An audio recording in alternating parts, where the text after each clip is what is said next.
it's April with a Possible Diet, and today I'm going to show you how to make super easy meatballs. This recipe is adapted from the I Quit Sugar cookbook by Sarah Wilson. This is a great cookbook. It's a little unconventional, but I really like it, and it has some great meatballs in it. And I say adapted because I'm baking the meatballs at 400 degrees for 15 to 20 minutes instead of pan frying them. And you can totally pan fry these meatballs, but I make them in the oven, and you'll see why. It's like just way easier for me. So you start with 2 pounds fresh ground meat. She's like, use any kind you want. And then an onion finely chopped. I'm ballparking that at like a 1/4 cup of red onion and a 1/4 cup of green onion.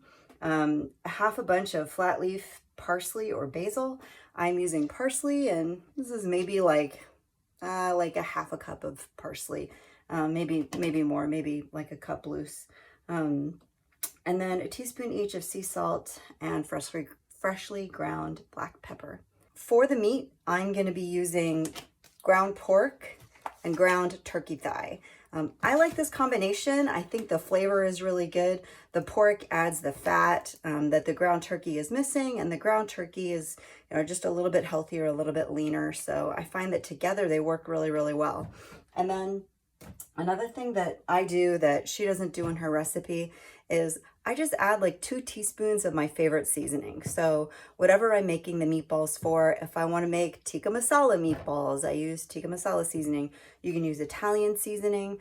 Today, I am going to be using Savory Spice Shop's Mount Massive steak seasoning because I want to be able to toss these meatballs in different sauces if I want to.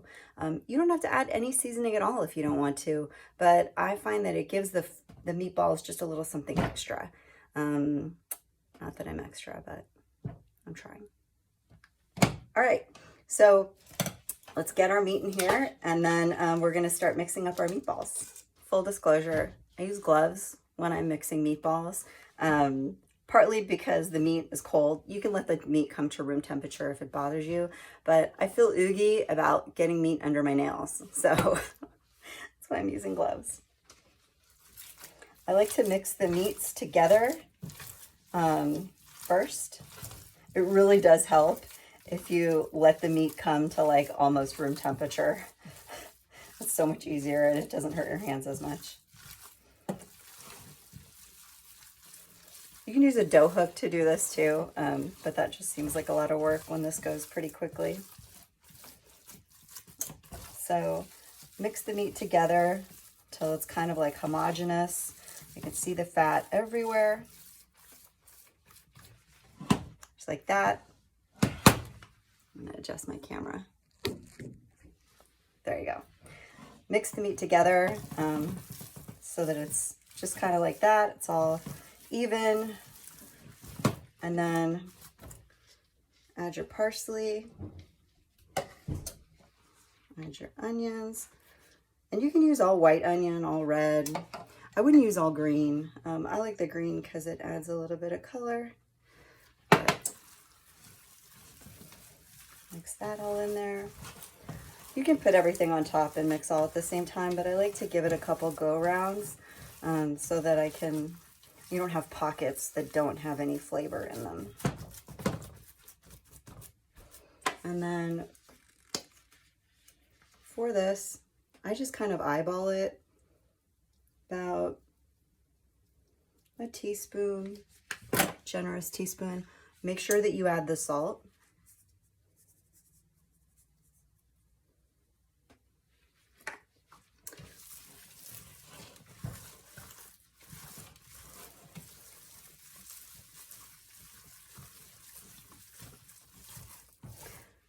Do not try and taste this.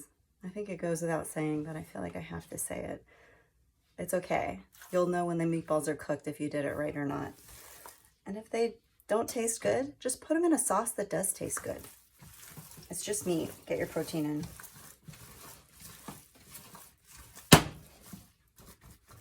Okay. The other advantage to gloves is that your hands are clean. You need to unscrew your pepper because you forgot to do it before the video.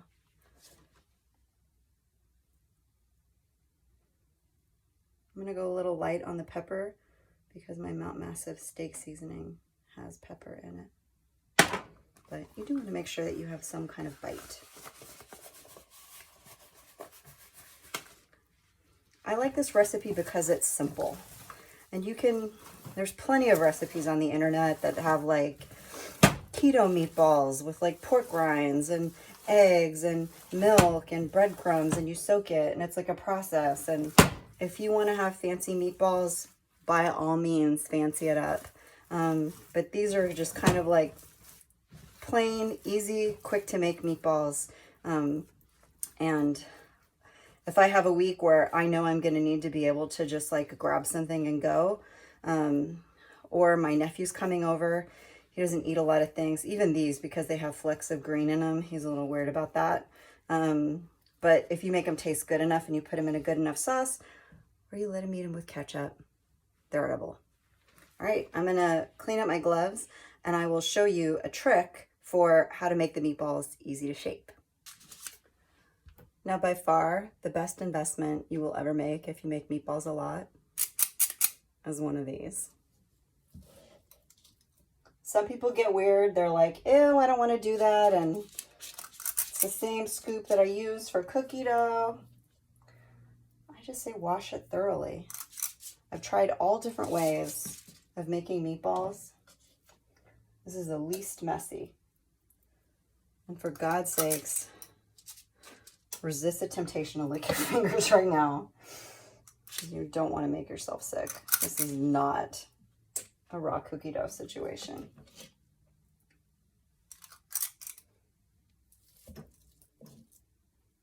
You want these spaced out a little closer than, you know, cookies would be, because they're not going to spread like cookies. But they do need room for like air to circulate around them. So you can't just like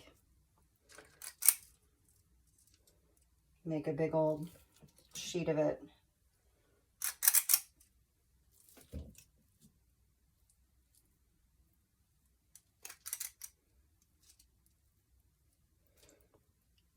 And these are not going to be perfect meatballs. If you want them perfect, you can get on in there and roll them and make them smooth. I just do it like this because really when I'm making meatballs, I'm making pre-portioned protein bites. That's how I think of them. And it just makes it easy. You can also, if your meat is not previously frozen, it's generally kind of like, I wouldn't say like frowned upon, but it's not advised to make, to refreeze meat once you've already defrosted it. But if you want to, Sarah says in her book that at this point you can just freeze these meatballs in the freezer and then cook them as you need them. I haven't done that. I usually do this when I'm making a big batch of meatballs for the week. All right, so those are our meatballs. I'm gonna bake them at 400 degrees for about 15 to 20 minutes. Again, it varies. All you wanna do is stick a meat thermometer in the middle of a meatball, make sure it's 165, and that's how you know they're done. Our meatballs are all cooked. Checked them with the meat thermometer, 170, perfect.